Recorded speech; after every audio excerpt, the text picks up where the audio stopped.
Welcome to our show, Data with Sabel. This is Frank, and I'd like to thank you for tuning in. I'm here with Campbell. He's a senior at the University of Arkansas. Thanks, Frank. Hey, everybody. My name is Campbell. As Frank mentioned, I am the resident college student here to help bring in a fresh perspective. Thanks, Campbell. So the focus of this podcast is technology, and that's with a strong focus on data. For the first time, data is kind of the cool kid in the room. Everybody uses and hears the terms artificial intelligence and machine learning. Everybody's got it in their playbooks, but a lot of you are probably asking, what exactly does that mean? How do I use it? How do I get there? And then when I do, what does it look like? What does it mean, to me and my company? So that's what we're going to be looking into. And let's just take a quick moment to thank our sponsor, Sabel Systems, for supporting our show and allowing us a platform to discuss the newest innovations in data stories. We have new segments and a great lineup of guests in store for y'all. Great. So this week, we're actually going to be starting with one of those guests in an interview we wanted to share with you. Well, today we've got Patrick Poljan here from an organization called Arc of the Capital. He's going to talk to us about a different way of thinking about data projects and some of the things that can be done and a different way to approach them. So Patrick, thanks for joining us today. And if you want to just take some time, tell us about yourself and how you got here. Sure. Thanks, Frank. Thanks for having me. Thanks, Campbell, for this opportunity. Frank, I always think of you as really the ultimate connector. Since you and I have been talking about different ideas, you just have a knack for connecting people and ideas and finding ways to bring people together to make things better. So I appreciate it. Thanks. So thank you. Yeah, a little bit about my background. I actually recently retired from the corporate world, April 2021. So I'm about a year and a half into my next chapter in life, and I'll tell you a little story about how that happened. I had most of my career had been with GE and then at Dell Technologies, the last 12 years or so at Dell Technologies. And right in the middle of that, my son, Ben, who's now 18, and we just moved him into Trinity University in San Antonio, which was a very exciting time for us. Oh, congratulations. Thanks. It was a special moment for us. He was diagnosed with autism when he was about 4 years old, and I was still working with GE at the time, and it sort of rocks your world when you're learning about this. And again, this was about 14 years ago when we learned about this, and through that started to really try to understand what is autism, what does it mean, how do we help Ben, what's the future. It's when he's 4 or 5 years old, you don't think too far down the future, but what's going to happen in school and what happens beyond that. And that's when I moved into Dell Technologies. And right around that time, there was an opportunity for me to go to a different location for GE, and then actually was Sabel Innovative Plastics that acquired GE Plastics at the time, but we don't have to get into that one. But the opportunity presented itself to come to Dell and come to Austin, and it was what we all felt for the family was a good fit for my career, but I think more importantly for our family and getting Ben into a good situation. And that's where I got to meet a lot of people at Dell, and got to meet people at Dell that were connected with me in a way that was pretty unique, and in that I joined this ERG called True Ability. And this True Ability ERG was all about families that were somehow, some way impacted by disability, special needs, challenges like this. And it created a community for me that was very beneficial for our family as we moved into Austin, and we needed help understanding schools and resources and how to find the right therapies, and where we could go, who we could ask. And this community was extremely helpful. And I got to meet a lot of other parents that have kids who are also autistic, neurodivergent, all sorts of different challenges, Down syndrome and so forth.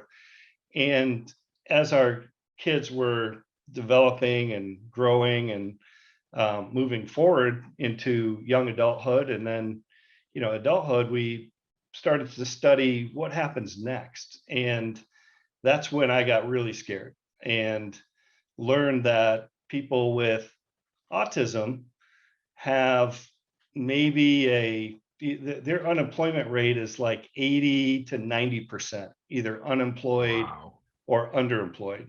Yeah. And that's scary. And I was facing this, and a lot of my Dell friends and colleagues were facing this, and I knew there were a lot of others facing this as well, and started to learn a lot about what was happening in this autism community, neurodiversity space. And I started to attend some conferences. SAP held a conference at Stanford University, Microsoft held a conference, and this was really helpful for me to learn about employment programs and who was doing what, and could Dell maybe do something like this. And that's when I came back to the Dell team and said, hey, we can do this. We can start a hiring program. And we started that about 5-6 years ago, and now have we've hired over 100 individuals now into full-time employment opportunities by taking a unique approach for that hiring process and creating the right infrastructure and culture and environment for them to be successful.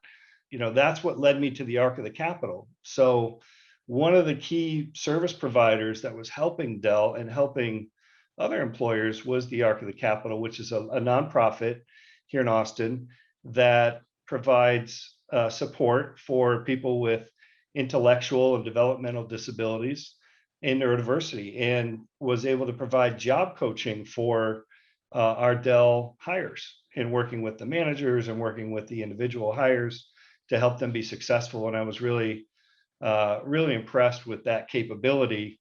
So when I thought about what I wanted to do next in my life after 30 years of the corporate world, decided to connect with the ARC, and I joined their board, and now I'm the board chair for the ARC, looking for ways to grow that program and find ways to further grow and support the broader needs around disability in the community here in Austin and beyond.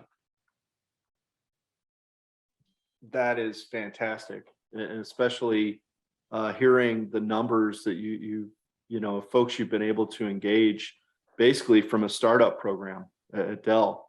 That's incredible. Well, we had a lot of help. Like I mentioned a lot of tech companies that helped us see it, but we've learned it's a lot broader than tech companies as well, in terms of the opportunities that can be available for individuals that may now be doing some things that are not challenging for them intellectually, are boring and maybe depressing, and they want to do more. So that's where these opportunities are.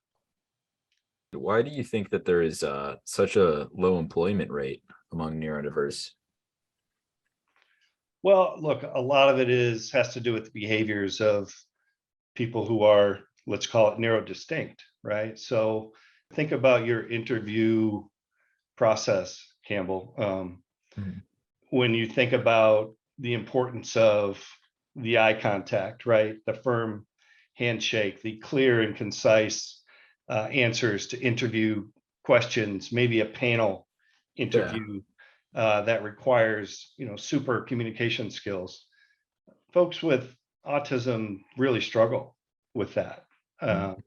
Doesn't mean they're not fully intellectually capable and bringing in new ideas and solving problems and so forth. But if you take a very traditional approach, even starting at the interview, there's a very low probability that they're ever going to be hired. And that's where it starts. So what's your solution for it? If someone who is neurodiverse is in an interview, is there a different way that they should act, or is there a different way the interview should be conducted? Yeah, it starts with just being more inclusive from a talent acquisition perspective. And if you think about just what's happening in the broader world of diversity and inclusion, a lot of it is about the hiring companies changing and adjusting their behaviors, moving away from some of the traditional hiring processes to be able to access talent that's more diverse and can be beneficial. So think about an interview that's more skills based.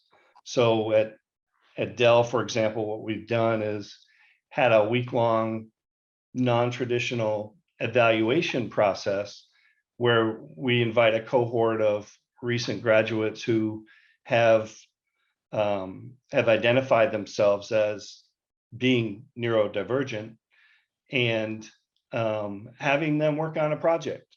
And maybe they're good at coding, or maybe they're good at data advanced analytics, or maybe they're good at pulling a story together, or graphic design, or whatever their skill sets might be. We'll weave that into the project, and we can evaluate what they're capable of doing, and having them engage on a regular basis with the hiring manager so that they get a good sense for what talent is, what the individual is capable of doing. Wow, that's terrific. Patrick, one of the questions I got when we were looking at this topic was, the name of the show is called Data with Sabel Systems. And folks would ask me, how does this relate to data? And I said, I want folks to think differently. I don't just want to talk about the latest version of X software or solution. And this to me stands out. And I know you had some success stories that you wanted to share related to this program working with data type projects. Did you want to comment on any of those?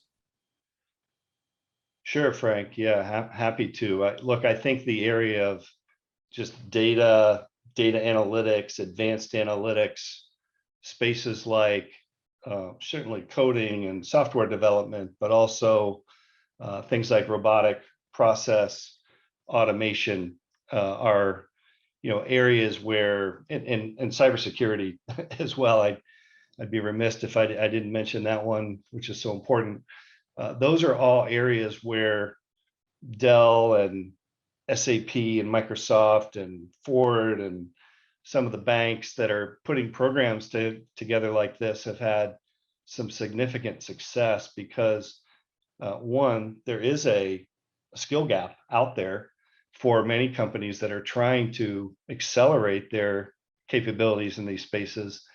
And this is frankly an untapped market that can lend itself to people who are autistic, that kind of geek out on analytics and advanced analytics and the data sciences and so forth. So if you can have a culture that will appreciate the differences, that will enable the individual with the right accommodations, you can be very successful. And many of the roles are in those spaces. Now I would add that there are folks with autism who are very repetitive in their own nature, right? And this is where I caution some of the families and parents that you need to be able to work with the technology and with the automation, but not develop skills that are very ripe to be automated, right? So as you know, there's so much going on to find rules-based repetitive processes that are out there and find ways to have the robots do it. And this is where it's important as we build skills within the autism community, to build skills that help with the automation, not become the automated, if that makes sense. Oh, it makes perfect sense. Yeah.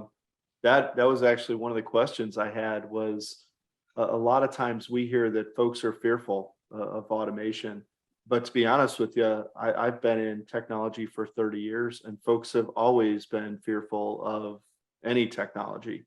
And we've heard the same stories over and over again. It sounds like your teams are actually embracing things like RPA, robotic process automation, and those types of things. Are you seeing more opportunity, or is this something where it's temporary and then it goes away, or is it something that keeps going? Well, the pool of talent continues to grow in terms of the number of individuals who are neurodivergent, that are graduating, that are looking for roles that are, highly capable. So, and as you know, the amount of work that needs to be done in these spaces continues to grow. So I feel like there's going to be a growing opportunity here for employment if we can tackle some of the cultural barriers that are out there by helping tell the story, helping people understand the ROI. Like, this isn't a charity, this is actually beneficial for an employer to do this by finding talent, closing skill gaps, bringing new ideas into your company, but recognizing there's training and development that needs to happen, and an inclusive culture that can demonstrate the patience, that can be needed, and maybe rethinking some of the characteristics of success in terms of behaviors that have existed for so long. I was really interested in how you teach people about how to become accepting of people who are neurodivergent. Because if the biggest issue is that cultural barrier, how do you teach people to overcome their own implicit bias? Yeah, a lot of it is starting with high level context of, what is autism, or when we talk about neurodiversity, what does that encompass, between autism and ADHD and dyslexia and dyspraxia and some of these other, broader neurodiverse abilities that can be challenging in a work environment.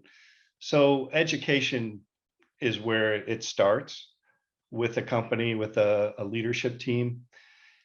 It also helps to have sponsorship with an employer. So a parent like me, I was the executive sponsor at Dell. I still kind of play that role even though I've left the company, but continue to work with the company on the program and engage other, senior executives to help support this. It can really help to have a senior level sponsor that has a passion or a personal drive to help tell the story to others, where they'll be like, hey, I know you, I trust you, and let's help me understand it better, and I'm open to it, Yeah. to do it. So look, the statistics around autism now are probably like 1 in 50, I think it's in that neighborhood. Mhm. Neurodiversity is up to like 1 in 4. So chances are that either an employee at a company or a senior leader either is directly impacted or has a family, brother, sister, cousin, neighbor, Mhm. someone who is challenged with this dynamic, and can see it as, hey, there's some good that we can do here, but and also can be good for our company and for our customers. How can someone contact your group if they want to help? I try to be a bit of a connector, like Frank. I'm on LinkedIn. I'm the only Patrick Poljan on LinkedIn, so easy to find me there. And I often get pinged to, hey, can you help me find a place to connect to? For example, there's a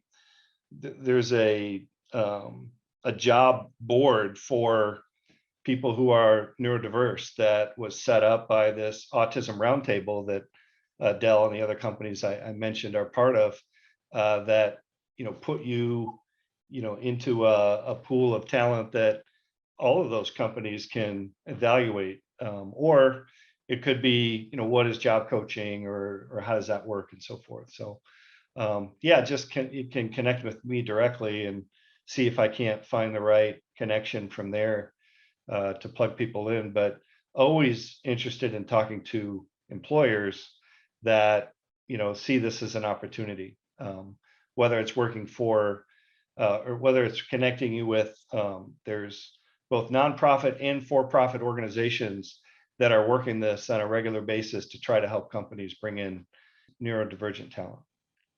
Great. And Patrick, we'll help you out with that. If you're listening today and you've got access to the comments or the description of the broadcast, we're going to put Patrick's contact information in there, as well as the contact for Arc of the Capitol. So Patrick, thank you for taking time today. I really love hearing about the progress you've made and what you and your organization are trying to do. So thank you for joining us today. And hopefully we can help you make some progress here. Hey guys, I really appreciate the opportunity to tell the story, and look, anything we can do to open more doors and create opportunities, that's what we're trying to do. So I appreciate that. Yeah, and I think your program is kind of a no-brainer. There's no reason not to recruit people who are super talented just because of any sort of bias or cultural difference. So that's amazing. Yeah, I agree. So thank you. And maybe we'll have you back in a few months and you can give us an update on how it's going. Sounds good. Maybe it'll be the tens of thousands of people who've wanted to connect in and say, hey, I'm in, let's do this. So Awesome. that'd be good. That'd be great. That would be great. Awesome. Well, thanks, All right, Patrick. I'll talk to you later. Thanks.